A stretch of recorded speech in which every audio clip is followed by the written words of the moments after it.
Oi, oi, pessoal. Sejam todos bem-vindos ao podcast da exposição O Sertão é Nosso Centro. É um prazer estar aqui com vocês. Eu me chamo Melissa Alves, eu sou uma mulher negra retinta, estou usando um turbante com um coque no cabelo, usando óculos, uma blusa de gola alta e alguns anéis na minha mão, porque eu gosto. Eu faço parte da equipe curatorial da exposição O Sertão é Nosso Centro, que abriu em novembro de 2025 e se encerra agora em fevereiro de 2026. É um prazer estar aqui com vocês e hoje a gente está com 3 artistas incríveis dessa exposição, nesse primeiro episódio. Um episódio que fala sobre identidade e pertencimento, né? E a exposição, ela nada mais, nada menos é do que isso, né? Falar sobre esses movimentos rizomáticos do sertão, a partir da centralidade do Centro-Oeste enquanto potência artística e de vidas, né? Que existem aqui dentro do território de Goiânia e de migrações que foram feitas.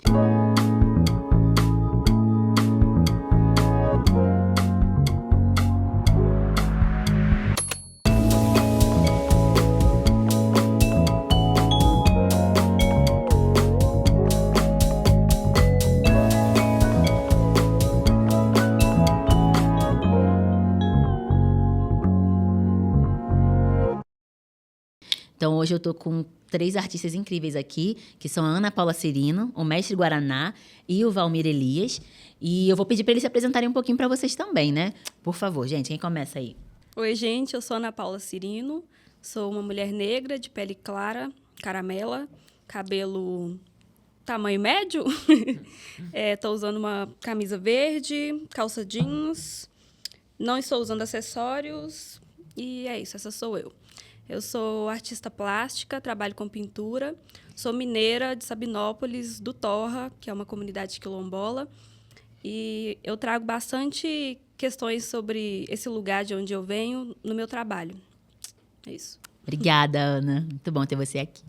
Obrigada. E aí? Olá, eu sou o Mestre Guaraná. Meu nome é Carlos Martins, né? No universo da capoeira eu sou o Mestre Guaraná. Eu recebi esse codinome, esse apelido do meu iniciador na capoeira, o Mestre Zumbi, o senhor Mário Roberto dos Santos. Eu já tenho 40 anos de prática na capoeira, tenho 60 anos de idade, né? Já sou um senhor. Sou artista visual e, além de mestre de capoeira no Sertão Negro, o meu trabalho ele fala um pouco da capoeira, né? Eu consigo trazer essa memória, né, corporal da capoeira ancestral. Eu sou um homem que tenho 60 anos, né?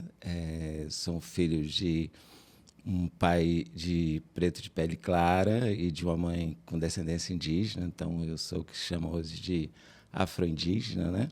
Eu estou usando uma camisa, uma bata clara, roupas claras, é muito pertinente ao universo, né, das culturas tradicionais afro-brasileiras. E eu gosto de estar sempre assim, com roupas claras, né? Reverenciando um pouco da minha história também de religião de matriz africana. Obrigada, mestre. Obrigada pela presença também. E aí, falta Valmir. Eu sou Valmir Elias, tenho 24 anos, sou um homem branco, cabelo curto, cor castanha, olhos castanhos. Estou vestindo uma blusa social da cor branca. Eu sou de Americano do Brasil, mas resido aqui em Goiânia.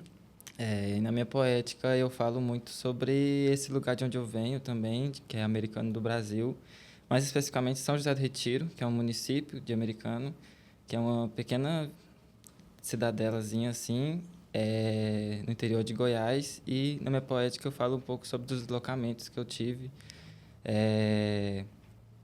entre a cidade e o campo e como isso me atravessou, e então eu incorporo isso ao meu trabalho, pensando uma relação entre o ser humano e a natureza e construindo narrativas que se inspiram nos saberes e nas festividades populares. Obrigada, Valmir. Valeu. Então, a gente está aqui hoje, né, com esses 3 artistas incríveis e para falar um pouquinho sobre essa questão da identidade de pertencimento e como isso perpassa tanto a exposição, né, que é o Sertão é Nosso Centro.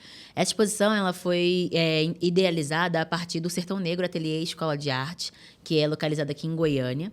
E pensa um pouco sobre como que esses movimentos de pertencimento, de identidades que precisam ser reafirmadas, são importantes de coexistir, né? E aí, por isso que hoje nós estamos aqui com esses 3 artistas para falar um pouco sobre esses processos, né? Valmir falou que é de Americano do Brasil, o mestre Guaraná é o mestre aqui desse território goiano também, né? E a Ana Paula, a partir dessas migrações entre Minas Gerais, que é um território bem pertinho, inclusive, aqui de Goiás, também tem muito a ver com isso. Então, a primeira pergunta que eu gostaria de fazer para vocês é como que, na poética de vocês pensam que o sertão é uma centralidade, né? Dentro da poética de vocês. E na forma também de vocês existirem, né? Enquanto pessoas, enquanto artistas, nesse contexto artístico, né? Porque a curadoria propõe esse sertão não como margem, mas como centro. Então, eu gostaria de saber como que vocês pensam nisso, de acordo com as pesquisas de vocês, que vocês já falaram um pouquinho sobre. Podemos começar com o mestre? Pode ser. Olha, eu penso essa centralidade, eu acho que ela tem muitos significados. Quando a gente pensa centralidade, centro é uma coisa muito importante para os descendentes de africanos, né? Aqui no Brasil. Nós entendemos que é a partir dessa retomada desse centro, né, das nossas tradições, da nossa cultura, de todo esse universo simbólico que a gente se organiza e vai para outros lugares, né, que a gente transita. Eu me lembro que nas minhas andanças no universo da capoeira eu tive a oportunidade de ouvir um filósofo chamado Foucault, ele é do Congo, e ele falava da importância do centro para nós, né? Desse lugar de ressignificação, de memória, de ancestralidade, tão importante para a gente entender que passado, presente e futuro, né, se organiza a partir desse lugar. A minha prática assim, de capoeira ela se deu nesse lugar, né, no centro.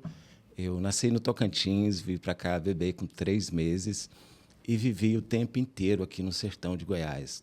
Morei até os 7 anos numa fazenda com os meus avós e vim para a cidade. E aqui eu construí toda a minha vida. Nunca saí de Goiânia, né? O grupo meu de capoeira eu chamo de Calunga, tem várias significações, mas em relação também a esse território, né, de entender o Quilombo Calunga como um lugar muito potente, significativo, importante. Então, acho que essa temática dessa curadoria, dialoga demais com a minha pesquisa, né? A minha pesquisa ela vai falar desse universo local da capoeira, mesmo porque a capoeira ela tem subjetividades. Nós vivemos num lugar que é continental, né? O Brasil é um lugar continental. E a capoeira daqui de Goiás ela tem um sotaque já próprio, ela já tem um lugar de existência. E o meu trabalho ele fala da memória e da trajetória da capoeira de Goiás, né? É um lugar que tem pouco registro sobre a capoeira, principalmente oficial, assim. As memórias, as imagens que eu tenho de capoeira desde os anos 80 são arquivos pessoais ou de outras pessoas que partilharam. E quando a gente sai para ver essa produção de imagens acerca da capoeira, aqui em Goiás, é o mesmo que acontece em todos os lugares, o apagamento, né? E não é diferente no universo da capoeira, e isso me inquieta. E chegando no Sertão Negro, percebi que o Sertão Negro, né, ele tem essa ideia da centralidade, né, de ser um lugar onde nós vamos, a partir dali, trilhar caminhos, né? Eu acho que tem tudo a ver com a minha pesquisa e de onde eu fui criado, né, nesse território, né? O nosso berimbau é de madeira daqui. Toda a nossa luthieria é feita com elementos, né, daqui, utilizando da natureza do sertão goiano. Muito bom. Obrigada, mestre. E você me lembrou que uma coisa muito legal nessa exposição é ver como que também a pesquisa de vocês atravessam várias vezes os núcleos da exposição, né? Então, a gente está aqui nesse episódio aqui que é sobre identidade e pertencimento, mas uma coisa que ambos os 3, inclusive por coincidência, também estão no núcleo que é de territorialidade imagética, né? E aí você falando me remeteu muito a isso, né? Porque essa presença, né, que tem a ver com a identidade goiana, mas aí quando a gente vai na territorialidade magética ali, não é algo que se fala muito, né, sobre a capoeira dentro do território goiano. E é algo que a sua pesquisa tem muita potência nesse sentido de trazer isso para as realidades imaginárias das pessoas, né? Então, isso é muito bacana. Obrigada, mestre. E aí eu queria passar a pergunta também para ouvir um pouquinho do Valmir. O que você acha sobre isso? Como que você acha que essa temática da exposição ela dialoga com o seu trabalho? Eu vejo o centro muito como um sinônimo de origem e eu penso muito isso no meu trabalho, assim, eu acho que conversa com a temática, com tudo. Por pensar o centro como origem, tudo começa na terra, né? E na roça, no interior, o contato com a terra ele é muito próximo e no meu trabalho eu busco, de alguma forma, enriquecer simbolicamente o imaginário coletivo que a gente tem do interior como algo atrasado, como algo, né, a coisa que o caipira é sinônimo de desconhecimento. E aí eu penso em contrapor essa ideologia que se tem. E aí eu tento expressar no meu trabalho isso, assim, de que no interior, na verdade, existe muito conhecimento, existe outra forma de se lidar com as coisas e que também é válida e que deve ser ouvida e conhecida. E também trabalhar para que o interior, a roça, a agricultura familiar também, não sejam antônimos de progresso, mas sim que sejam sinônimos dele. Muito bom. Obrigada, Valmir. Chique, como a Ana Paula disse aqui. Certíssima. De fato, é muito importante a gente trazer, né, e aí de novo, né, pensar essa identidade, né, que é uma identidade que no imaginário de algumas pessoas, principalmente que vivem em outros eixos deslocados do Centro-Oeste, elas têm, né, dessa imagem da pessoa que vive no interior ou no Centro-Oeste do Brasil. Então, acho que a exposição também tem essa missão, né, de fazer isso, e o trabalho de vocês mais ainda, né? Muito bom. Obrigada. E você, Ana, como que você acha que a exposição ela conecta com o seu trabalho nessa questão dessa centralidade, né? De pensar o sertão enquanto centro? Uai, menina, identidade e pertencimento foram uns temas que mexeu comigo assim muito desde cedo. Porque eu cresci num lugar que eu tinha a certeza que eu vivia algo especial. Eu tinha uma ótica fantástica sobre as minhas experiências, sobre as coisas que eu via ao meu redor, só que eu não tinha as palavras que me explicassem o que era aquilo, o que significava, e nem as imagens. Então, eu tinha uma carência assim, de representatividade, e aí me gerava conflito sobre identidade, né? Porque eu cresci na comunidade quilombola Torra, mas a gente não sabia que era uma comunidade quilombola, mas a gente entendia que era diferente do que a experiência da prima que morava na cidade, e a gente ficava assim, o que é isso? E aí eu gostava muito de tudo que eu vivia, e eu tinha muito medo de esquecer as coisas que eu vivia no tempo que eu era criança, assim, principalmente, que eu falo mais, que foi... Enfim, o período da vida que essas coisas foram mais conflitantes.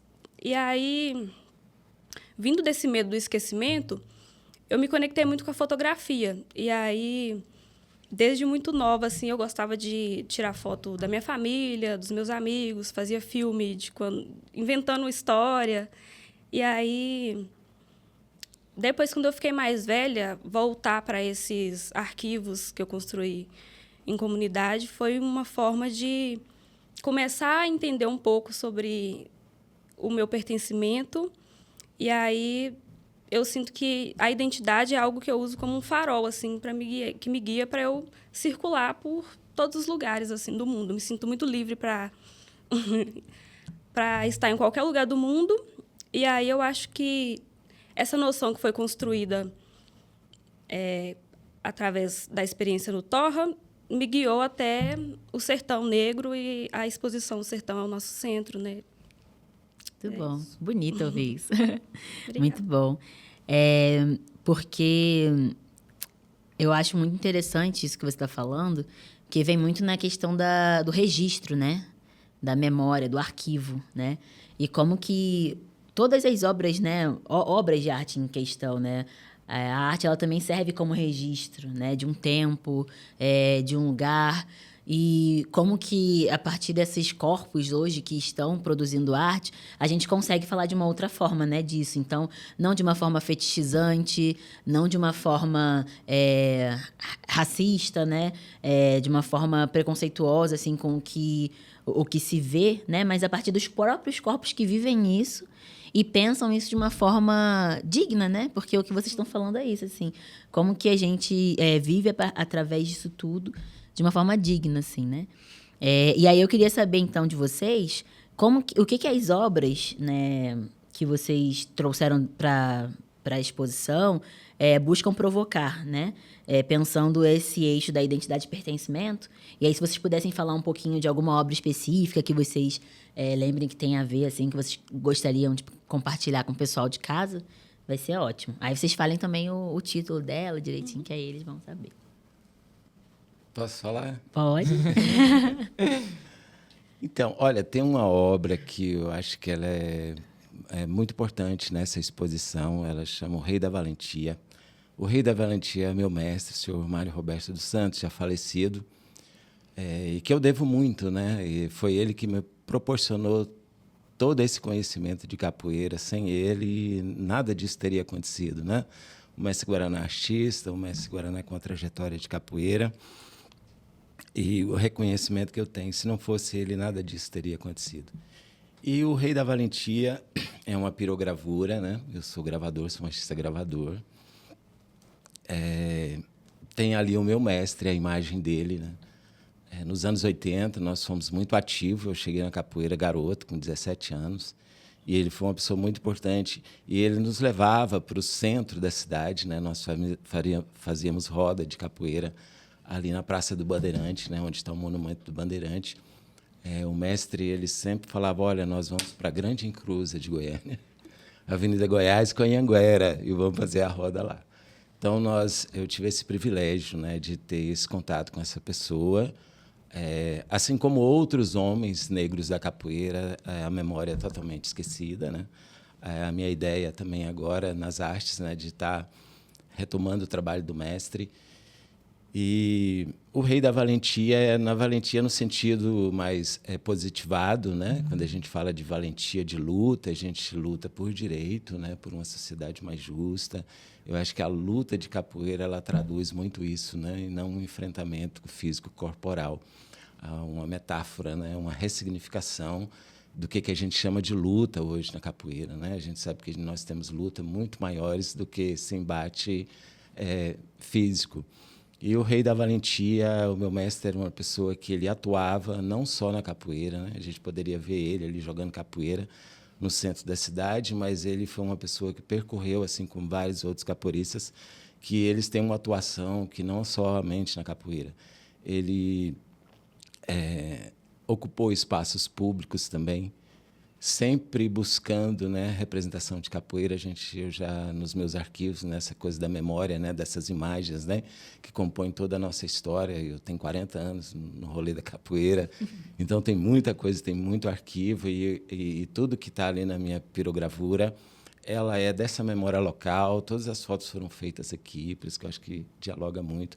Mas o Rei da Valentia, eu vou falar dessa memória, do meu pertencimento, né, desse lugar de centro. A capoeira é o lugar de centro, né? E quando a gente vê essa coisa sankofa de volta, acho que a capoeira proporciona muito isso. E ela foi muito importante. Então, eu gostaria de falar dessa obra. Ela está lá. A gente fazia uma outra expressão junto com a capoeira, que chamava-se maculelê, né? Muita gente conhece. Uma parte dele é feita de bastão e outra parte dele é feita com 2 facões. E aí tem lá uma imagem, né, que é o mestre, não um retrato do mestre, mas a minha interpretação do mestre, assim, jovem ainda, empunhando 2 facões, né, e ele jogava esses facões para que 2 capoeiristas duelassem. Aí eu tenho essa memória ainda muito forte, ela é muito significativa, né, e eu acho que essa obra ela dialoga né, com a curadoria, com a temática dessa exposição de agora, eu gostaria de falar dessa obra, a importância dela. Legal, obrigada, mestre. E vocês?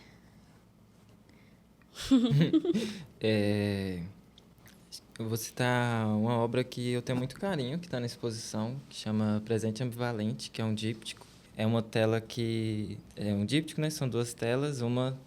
As 2 têm um cenário de bananeiras ao fundo e majoritariamente tons azulados, assim. É quase monocromático, mas não chega a ser. Em uma tela tem uma garrafa de cachaça ao centro e na outra tela 2 personagens com a mão no umbigo, de onde sai uma luz. E eu partilho muito do que a Ana falou, assim, de vivenciar experiências muito mágicas, assim, na roça. E enquanto vivenciava, é isso, né? Aquilo estava sendo vivido e estava fazendo parte da realidade. E com o tempo aquilo foi deixando de se ter e eu vi a necessidade também de resgatar aquilo. E eu lembro também na casa da minha avó, na casa de alguns parentes, assim, sempre terem quadros, assim, pela casa e de paisagens que eu nem sei de onde são. E aqueles quadros eram quase que um portal, assim, para uma outra realidade, para um outro universo.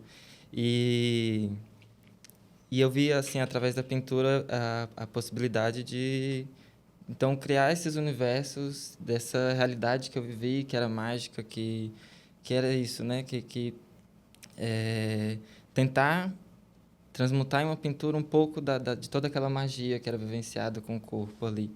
E nessa tela, eu sempre fui muito atravessado, nessa vivência na roça, pelas festas de folia de reis que aconteciam, e a figura dos palhaços ela tem uma certa mística em volta, assim. Eles carregam uma dualidade de você não sabe se eles são bons ou maus, ao mesmo tempo que eles protegem a bandeira, eles também são muito brincalhões e pregam peças. E a ambivalência é algo que acaba também sendo muito presente no meu trabalho, assim. E a figura da cachaça, ela também tem essa característica de dualidade, porque, infelizmente, muitas pessoas na roça, assim, acabam falecendo de cirrose, complicações com alcoolismo e tudo mais, ao mesmo tempo que também existem as garrafadas, né, que vão ser a cura através dessa bebida, né? E a cachaça é um presente que geralmente se dá aos palhaços de folia, escondendo debaixo das bananeiras que enfeitam os arcos por onde os foliões vão passar. E aí eu fiz essa composição, assim, aonde é quase como uma viagem no tempo acontecendo, assim, como se fossem universos paralelos. É o mesmo cenário, 2 tempos diferentes, mas que coexistem, onde um tá a cachaça e no outro os 2 personagens, que são palhaços de folia, que também têm seus rostos escondidos pelas folhas de bananeira, que eles também têm, né, por carregar esse mistério. Os mais antigos contam que geralmente nem mesmo os foliões sabiam quem estava debaixo das roupas dos palhaços de folia. E aí envolve todo esse mistério e essa mão nesse umbigo, que sai uma luz desse umbigo, também é para trazer um pouco dessa mística e fazer referência ao nascimento de toda essa magia, assim, que existiu e ainda persiste, assim. Que bonito. Obrigada, bonito. Obrigado. Legal. Muito bom. É legal ouvir, né? Porque as obras, quando você vai detalhando um pouquinho, né, o que elas têm, aí o mestre falou sobre os facões empunhados, você falou sobre essa questão do umbigo, e aí também, se a gente for pensar, o cenário atrás é de bananeiras, e aí a bananeira também tem o umbigo da bananeira, né? Então, é muito bacana a gente ir pensando e degustando a imagem aos pouquinhos, né? Que a gente vai vendo como que as simbologias, elas estão todas ali, né? E elas todas falam de uma coisa só. Muito bom. Obrigada. E você, Ana? Então, eu tenho prestado atenção na luz, eu acho que desde sempre. Então, eu tenho 28 anos, estou investigando a luz, tem esse tempo todo.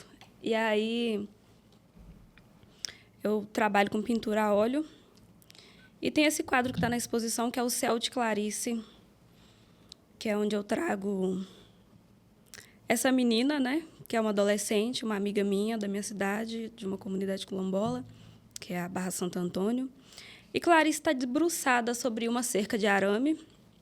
E aí a cerca, para mim, ela é muito importante. Ela aparece em vários trabalhos meus, que ela representa também uma fronteira que nos cerca ali o tempo todo, mas que, ao mesmo tempo, ela está ali para a gente atravessar mesmo. Então, tem Clarice nessa cerca, e aí ela é invadida assim, pela luz do sol, e o céu imenso cobre boa parte da tela, e ele meio que vai se refletindo nela, assim. E aí eu gosto de pensar que todo mundo cresce em algum lugar debaixo de algum céu, e eu acho que o quanto de tempo a gente tem para poder prestar atenção no céu, para poder prestar atenção nas coisas ao nosso redor, muda ou constrói a nossa relação com o tempo, com o lugar que a gente vive, com a experiência em vida, assim, no geral. E aí, gosto de pensar em Clarice com esse céu imenso que é todo dela, e ela mira o horizonte, aí ela protege assim um pouco as vistas do sol para ter um certo conforto e conseguir olhar mais longe. E na obra também eu trago uma paisagem de montanhas, aí tem um verde, tem árvores, e que são as paisagens que eu estou acostumada, que, enfim, paisagens mineiras, e aí eu gosto de trazer isso. Sempre que eu puder no meu trabalho, eu gosto de exaltar a beleza de onde eu venho, a beleza se debruçando nas pessoas, as pessoas se debruçando na natureza, e por aí vai. Muito bom, obrigada. De nada. É muito bonito, né, ouvir isso, porque é como que a gente também se demora, não só, né, a gente estava falando agora, a olhar, a se deleitar com uma obra de arte, mas com o próprio cotidiano, né, que a gente está. E eu acho que, às vezes, essa é uma das problemáticas que a gente vê, se a gente parar para pensar quais são as pré-determinações que as pessoas induzem a dizer o que é o Centro-Oeste, o que é o território goiano, o que é... Porque as pessoas, elas vêm a partir de imagens que são ou pré-concebidas, ou então através de falas, né? Sem se deliciar e ver com calma esses detalhes, né? Que fazem a noite, que fazem a paisagem, que fazem as tradições que ocorrem no lugar, né? E aí eu acho que, por fim, então, a gente pode chegar a uma das últimas perguntas assim, do nosso podcast, que é perguntar para vocês, né, que o centro, ele também é um lugar de enfrentamentos políticos, né, de embates, de reflexões, né? E aí eu queria entender dessa forma política que é a arte, né, nesse sentido expandido, como que o trabalho de vocês, ele se debruça para poder combater ou para poder expor, de alguma forma, coisas que não são ditas, né? Olha, eu penso muito, né, na existência da capoeira, e a existência da capoeira, ela não existe sem a sua ancestralidade negra, né? Sem esse centro que organiza e que nos dá potência para caminhar. A gente sabe que afrocentrado, né, essa coisa de afro e centro, né, e outras questões de culturas que foram marginalizadas, né, a gente sabe da importância. O meu trabalho assim, de capoeira, eu chamo de capoeira Angola, né, já remete a uma ancestralidade, o nome, né, de um país que tem muita contribuição para a cultura brasileira aqui, né, nos casos dos primeiros povos africanos, o samba, capoeira, o congado.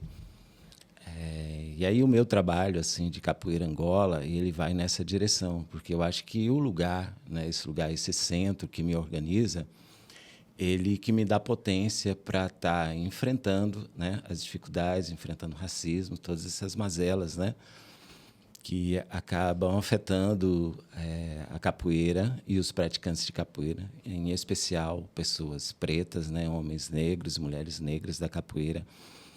E o meu trabalho vai nesse sentido, né, de ser um lugar de ocupar, né, de resistir e de produzir, né? Acho que a capoeira ela caminha em cima dessas três pernas, né?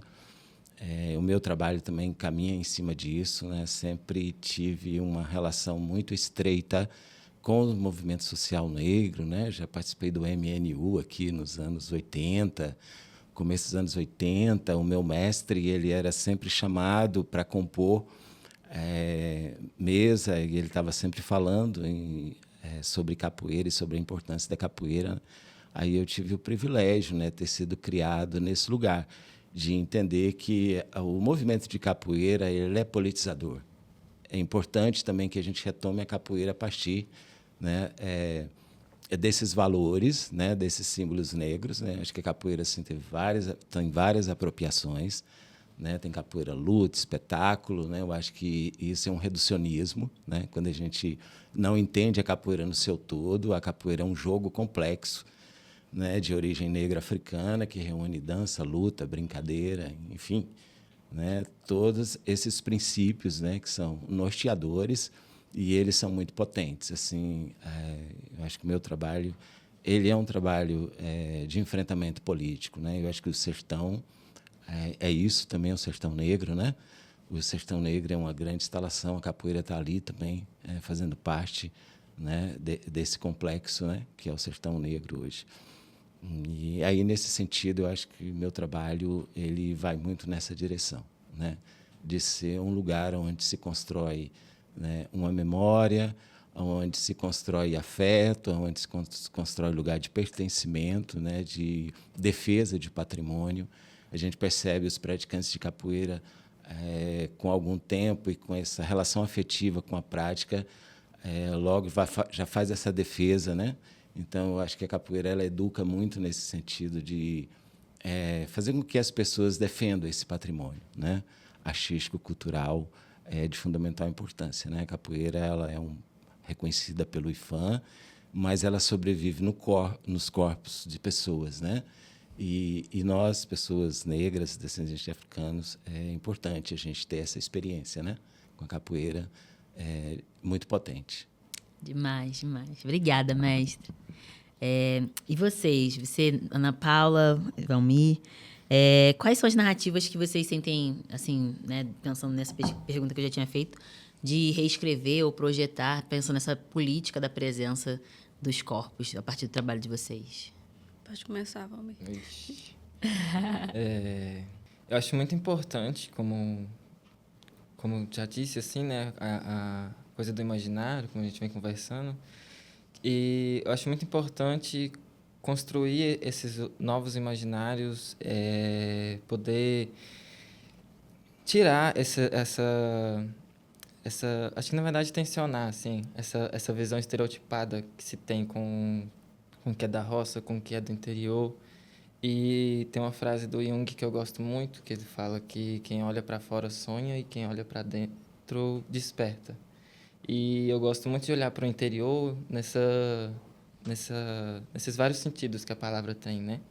No interior do estado, no interior do Brasil e no próprio interior, assim. Então, acho que construir novos imaginários, permear novas imagéticas desse espaço da roça, do sertão, sendo um lugar de conhecimento, de sabedoria, de ciência, de cultura.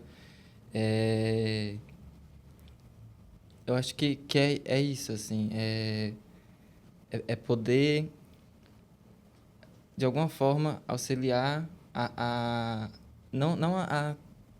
eu não quero trazer respostas, assim, eu quero que as pessoas se perguntem mais, assim, para ouvir outras histórias, ouvir outras formas de sabedoria, assim, porque eu vejo que a gente tem muito a aprender e a gente se distanciou muito, né, a metrópole, essa ideia de progresso se distancia muito da natureza, e a gente, enquanto parte da natureza, quanto mais a gente se afasta, mais a gente adoece.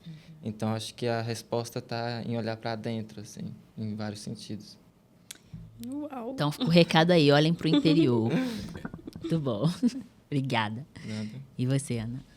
Acho que, para mim, fortalecer a ideia de que existir a nossa maneira compensa. Para a gente continuar seguindo, acreditando na nossa beleza, na nossa inteligência. enfim. Perfeito, obrigada. E eu acho que, de fato, é isso, né? A gente pensar como que a exposição e esses temas, né, que vocês falaram, que todo mundo está conversando aqui, tem muito a ver com a nossa autoestima também, né? Da presença, enfim, do nosso interior se expandindo para fora também, de alguma forma, né? Então, agradeço a vocês por estarem aqui, por terem conversado com a gente, por compartilhar também com o pessoal de casa sobre isso. E aí eu queria convidar vocês a, né, fazer uma fala de agradecimento, de despedida. Fiquem à vontade. E também deixar o arroba de vocês, as redes sociais de vocês, para quem quiser seguir e acompanhar o trabalho de vocês. Acho que é legal também, né? Quero agradecer, Melissa, esse momento aqui de estar com você, nossa curadora querida, competente, com o artista Valmir, muito importante. Sempre a gente está falando ali no sertão, mas esses momentos a gente conhece muito do trabalho. Eu sou admirador, né, dos pintores do Sertão Negro, né?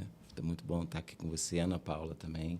A minha sobrinha na exposição amou o seu trabalho e ela entende um pouquinho. Ela falou, olha, como ela ilumina a obra de arte dela é perfeita, a luz dela é perfeita. Ela percebeu muito essa coisa da luz, né? E muito significativo, importante para mim também estar ouvindo você, né? Assim, e esse momento. Agradeço ao Sertão Negro, né, por essa oportunidade aqui. Nós estamos lá no Sertão Negro com aulas de capoeiras, né, também, nas segundas, quartas e sextas, a partir das 18 horas. Quem tiver interesse e quiser seguir o Mestre Guaraná, né, @Mestre Guaraná, no Instagram, pode estar vendo os meus trabalhos e a gente tem um contato maior. Gente, queria deixar claro que a capoeira é mais uma espacialidade, né, que nós temos assim para a nossa vida. E eu sou muito grato à capoeira por estar hoje assim nas artes, né, um lugar muito privilegiado e sou muito feliz, né, com esse novo momento. Eu cheguei no sertão para dar aula de capoeira e ali eu fui me afetando pelas artes e assim acho que as artes hoje ela faz parte, né, tá meio dividido a minha história entre arte visual e capoeira. Entrou as artes visuais de uma forma muito forte e que eu estou amando muito, né, essa coisa da produção, da imagem da capoeira, que tem muito a ver comigo, né? E eu estou muito feliz com esse momento meu artístico também. Obrigada, mestre. Muito bom ter você também com a gente. E aí? Eu queria agradecer, primeiro, ao convite para a exposição, assim, agradecer a toda a equipe que faz a exposição ser possível e acontecer, agradecer ao pessoal do podcast aqui também, agradecer também a vocês por esse papo.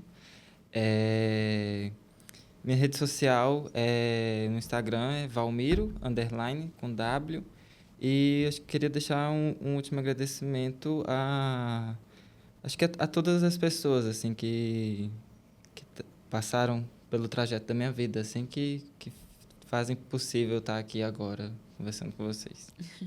Obrigada, Val. Nada. E aí, Ana? Quero agradecer a equipe da exposição, a equipe de curadoria, você, a Ceiso Dalton. Quero agradecer meus colegas que estão participando aqui do podcast comigo e participando da exposição. Agradeço a equipe do podcast. Meu Instagram é @AnaPaulaCirino. Valeu, galera. Muito bom, obrigada. E, por fim, também quero agradecer a vocês, gente, pela partilha.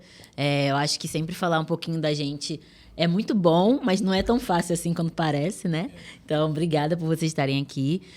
Agradeço a equipe do Naufo também e também da Bold Studios, que sempre está acompanhando a gente, tanto nas sessões de ateliê aberto no Sertão Negro, mas também agora aqui nesse momento tão especial do podcast e do videocast, né? E agradeço também a essa partilha do Sertão Negro, né? Todos os integrantes, né? E toda essa confiança de Dalton, Ceissa, nossa produtora executiva também, a Thalita. São pessoas muito importantes que foram fundamentais, assim, para essa exposição acontecer. E também agradecer à Secretaria de Cultura, né, que também nos acolheu no espaço do Centro Cultural Octon Marques. E vou aproveitar para poder deixar o convite, né, estender o convite a vocês também conhecerem o próprio catálogo, que em breve, né, estará disponível digitalmente também, o catálogo da exposição. E também quero convidar vocês a acompanhar o nosso catálogo, o catálogo da exposição Sertão é Nosso Centro, que falará um pouquinho mais sobre os processos, né, da exposição, com alguns textos de convidados, parceiros do Sertão Negro, e vai ser muito enriquecedor. Sigam o Sertão Negro das redes sociais, @sertão_negro. Siga também a Nalfo e a Bold Studios. E o meu Instagram é melmlvs. Eu acho que vocês vão achar de alguma forma, tá bom? Então a gente fica por aqui e muito obrigada. Até a próxima. Até a Até a próxima! próxima. Até a próxima.